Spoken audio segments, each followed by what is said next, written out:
Sveiki!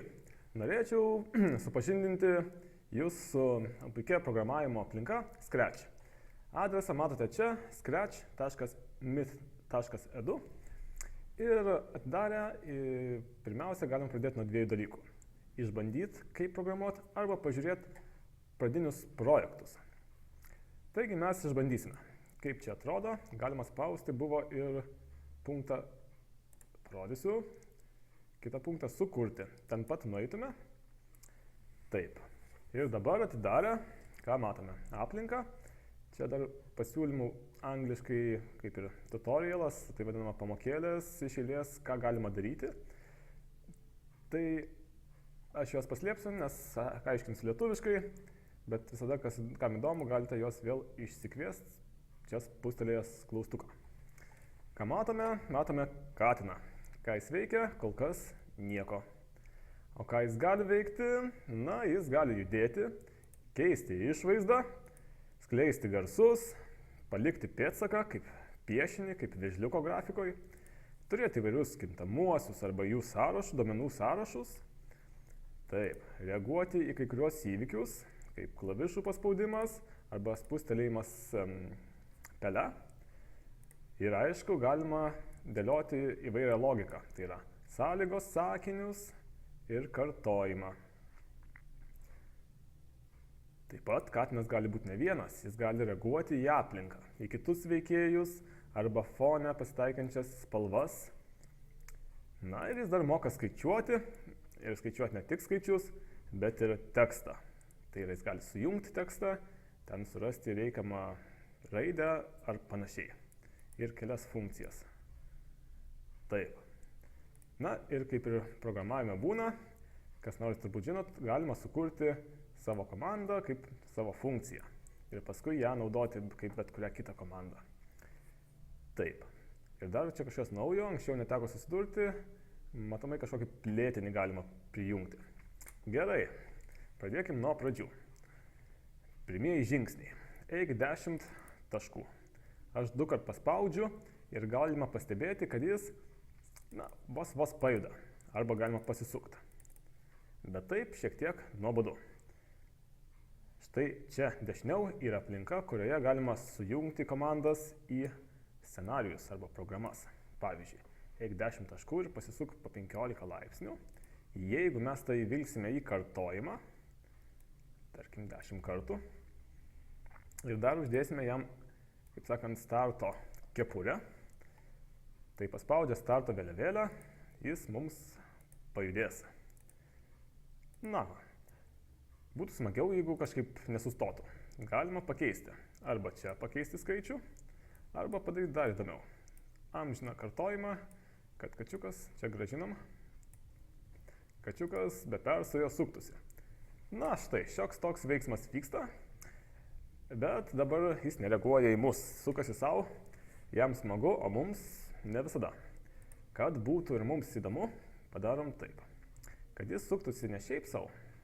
Čia visada galima atkabinti už žemiau esančios detalės paėmus ir judėjime suraskime, žiūrėk į, galima parinkti kitą veikėją arba pelės rodiklę. Na gerai, ir paspaudžiam, kas dabar darosi. Katinas gaudo pelę. Puiku. Galim tada įdėti dar vieną, kad geriau matytųsi, ką mes čia padarėm, padidinsiu vaizdelį. Čia apačioje yra, kaip sakant, tam skirtos priemonės. Taip. Na ir matom, kad jis, kaip paspaustas startas, visada žiūri pelės rodiklę ir eina po 10 taškų.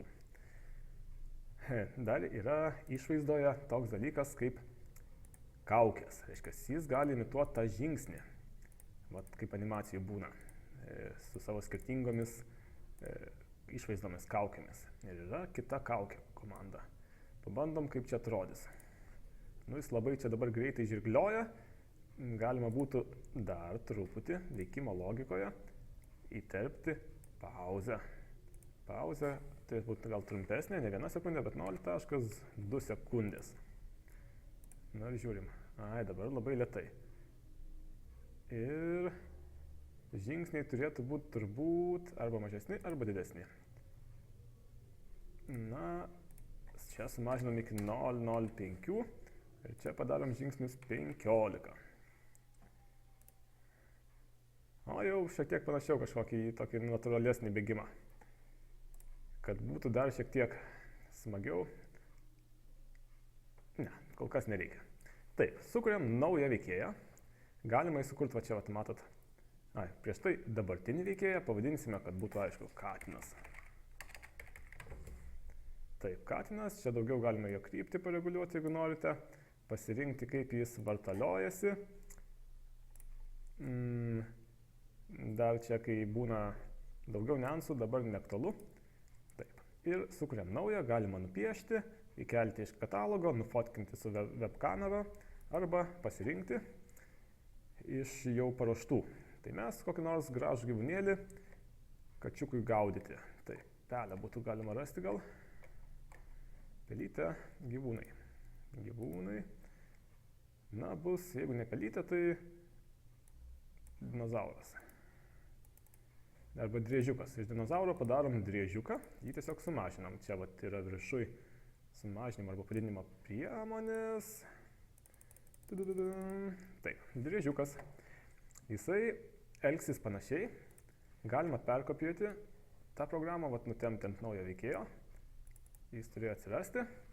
Tik jisai nežiūrės į pelės rodyklę. Šiek tiek vis kitos kaukės dėja neturi. Tai vidurius teks visgi išimti. O jisai tiesiog eis ten, kur yra pelės rodyklė. Reiškia, visada jis bus ten, kur pelė, automatiškai. O kačiukas jį vysis. Taip. Ir kai kačiukas jį pagauna, galim kažkokį šposą iškrėsti. Taip, nueinam pas kačiuką. Taip. Ir įdedam, kaip sakant, aplinkos tikrinimą. Jeigu taip, kad lieti, reiškia, kačiukas liečia veikėją dinozaurų 3. Gali ir pelės rodyklę liesti, pasirodo, nežinojau. Tai tada jis gali paleisti, čia jis turi tokį specialų garsą, miau. Nežinau, kurį čia geriau. Nu, iki pabaigos tegu groja, kad nežaksėtų. Pabandom. Taip. Taip.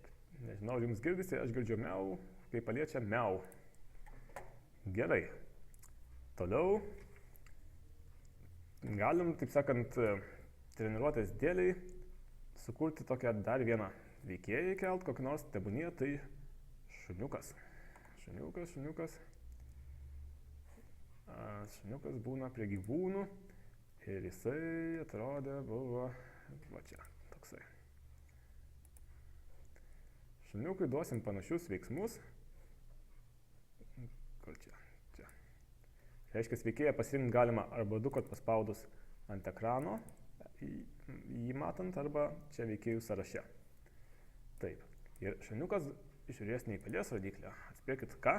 Ogi į katiną. Reiškia, katinas gaudys mūsų pelę dinozaurą, o šuniukas gaudys katiną. Nežinau, kaip čia atrodys, bet jis gali greitai pagauti. Tai padarom, kad jis būtų truputį lėtesnis. Nu, gal 12 taškų. Tos kaukės jaučiu jis... O, turi, tai bus irgi smagu. Ir pabandom. Oi, pagavo labai greitai, neįdomu. Taip, ką padaryti, kad būtų įdomiau? Aš sumažinsiu visus veikėjus, nes jie čia tokie labai jau didoki, man greitai viskas susigrūda. Kačiuk, būk ir tu mažesnis. Ir, taip, ir pačią sceną, pavyzdžiui, kai nebetelpa visi turimi veiksmai, galime, va čia va rodiklytę, sumažinti. Tada daugiau erdvės bus mūsų programos veiksmams. Taip, čia galima jos irgi pakeisti. Bet, kad matytume, taip. Dabar, kai pagauna tas šuniukas tą kačiuką, čia nesvarbu vėlgi, tarkim jisai. Šuniukas gauna galbūt taškų. Čia vėlgi, arba kačiukas, kai pagauna dinozaurą, gauna taškų. Padarom taip, bus įdomiau. Reiškia, bus čia taškų duomenys, sukurti kintamai, na, vadinsim lietuviškai, taškai. Ne. Galima tik šiam veikėjui, bet šiuo atveju mums tiks visiems. Taškai bus čia sąlyginai tokie, bet reiškia katino naudai. Taip, taškai, matom 0 standartiškai. Taigi pačioj pradžioje visada galim pažymėti, kad jie bus 0 lygus. Ir jeigu jis priliečia tą mūsų dinozaurą, jo taškai padidėja. Ir tada pažiūrim, taip, dar šuniui sumažinam greitį, nes jis labai greitai ant pasivijo. Gali būti jau čia užteks ir 8. Va, pabėgo kačiukas, miau, ir sustojo. Na, supratau, kodėl jis sustoja. Jis groja tą garsą iki pabaigos, tai tuo metu veiksmas nevyksta. Tai mes galim tai padaryti. Atsiprašau, mes esam... O, šuniukas irgi groja, bet šuniukas nepasivėja. Šuniukui šitas neaktualu buvo. Aš padedu į šoną, vėliau, jeigu prireiks, panaudosim kaip nors gudriau. O jis turi garsą au. Tik jeigu jis paliestų katiną. Ne, čia bus per daug painu. Kol kas darom paprastai. Tik darom taip. Ne iki pabaigos gro garsą, bet tiesiog kaip išeina. Dabar biški žaksi, kai groja, bet nebesustoja be reikalo. Ir labiau pabėga nuo šuniuko. Taip. Ir galim padaryti tokį šposą, kad jeigu šuo pavedžia katiną, tada jam taškai dingsta. Nežinau, ar visi, ar tik dalis. Pažiūrim. Sugrįžtam pas šunį ir sakom, jeigu tu lieti kokį nors visai ne dinozaurą, oi, vargšas nebežino, kur bėgti. Taip, katiną gali pagroti, kaip sakant, taip, ir taškus. Gerai, prie taškų atimsim, tiesiog nunulinsim taip griežtai.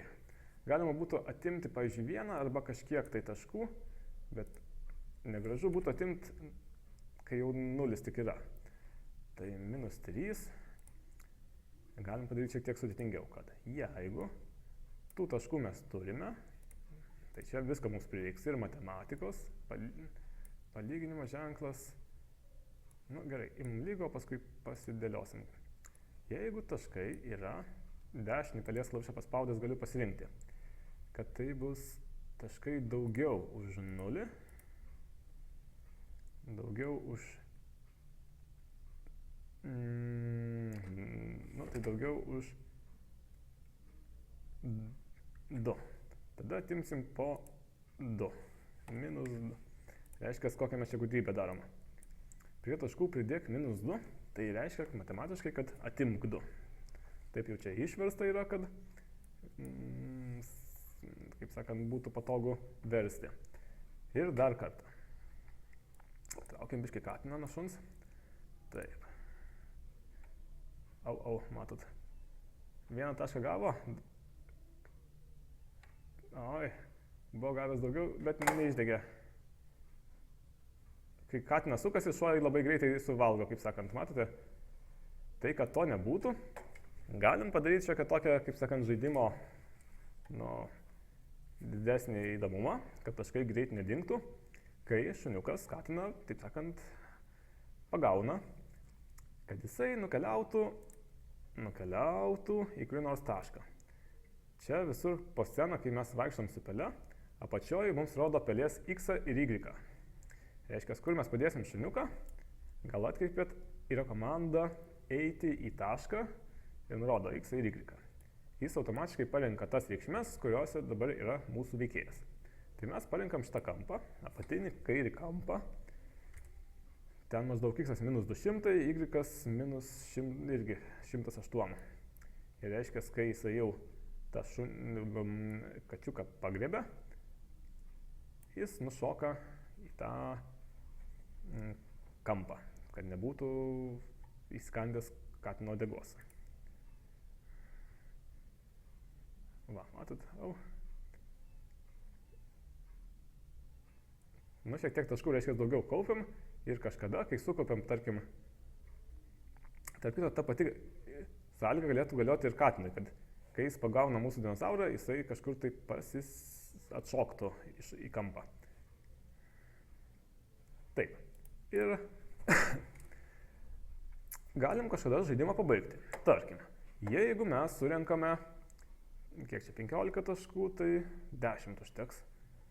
Taip, tarkim, katinas valdo situaciją, kad taip, veikimo logika, čia mes taškų didinam ir jeigu pamatom, vėlgi kokią nors matematiką arba galim pasivokti iš šuniuko, čia tą mintį apie tikrinimą, čia aš labai jau kaip tinginys darau, jeigu taškai daugiau arba lygų gali būti. Dabar žiūriu, kad čia buvo, čia gerai, daugiau buvo, čia lygų, 10, tai skelbiam žaidimo pabaigą. Galima tai padaryti keliais būdais. Yra veikimo logika, kur yra pasakoma sustabdyk, viską. Tiesiog viskas sustos. Ir tada matot jau po jo nebėra, kaip sakant, tokio knipsiuko, prie kurio galėtų lydytis kitos komandos. Bet kad mes suprastume, kad viskas sustoja, mes galime prieš tai, išvaizdoje visgi. Pagalvok arba pasakyk, reiškia trumpai, paskelbk, taip, kad visi pamatytų.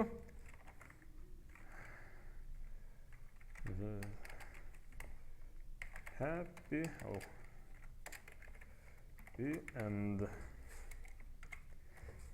Taip, jis trumpai parodys, kad happy endas ir žaidimas turėtų baigtis.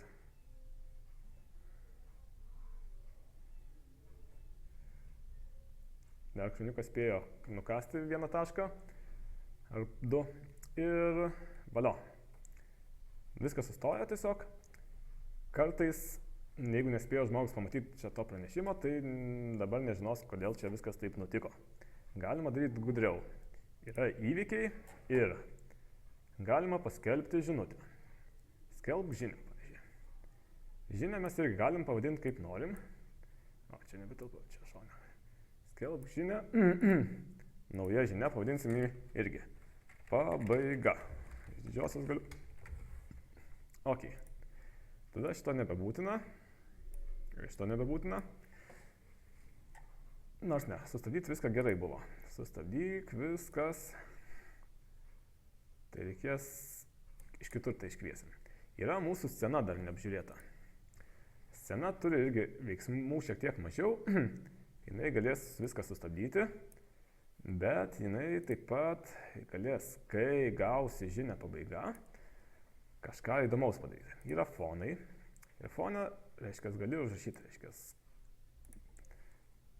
tekstas, kad pabaiga katino naudai. Taip, ir galima pakeisti čia, reiškia, visokių dalykų pridaryti irgi įkelti vaizdą iš katalogo. Koks nors gal gražus čia būtų vaizdas, gal toks. Čia taip biškiai iš lempos, bet kuku. Taip, šitam nesimatė užrašo. Aha. Nežinau, kaip čia man išdegs. Pabandysiu užrašą perkopijuoti tą naują vietą. Ne.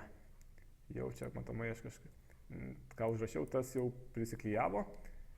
Ir ištrinsiu. Taip galiu. Arba čia padidinti trintuką. Yra dabar čia du įdomus momentai. Galima jungti vektorinę grafiką. Man jinai labiau patinka. Nes joje kažką padarius galima vėliau pataisyti lengviau. Reiškia, čia parašom vėlgi, čia vėlgi vektorinę padarysiu. Vektorinės bus dešiniai pusėje instrumentai, o taškinės kairiai. Kur čia mūsų tekstas. Ir čia parašom kuku. Ir rašom juodai, tai aš nieko nematau. Tai rašom kaip nors kitaip. Baltai. Pabaiga. Lėtai mąsto, tai jau sumastys. Matomai, kad viską atnaujintų, jam čia užtrunka. Ir gerai, nesismulkinsime. Gerai. O čia buvo fonas, tiesiog fonas.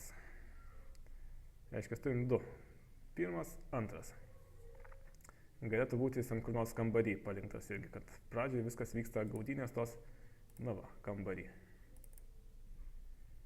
Taip, čia galime jas perdėlioti, šitą galime ištrinti. Ir dabar taip pasakom. Pagal scenarijų. Reiškia, pradžioje mums visada reikės įjungti fono išvaizdą. Taip, čia bus ta lenta. O kai būna pradžia, tai būna bedroom. Pagal pavadinimą.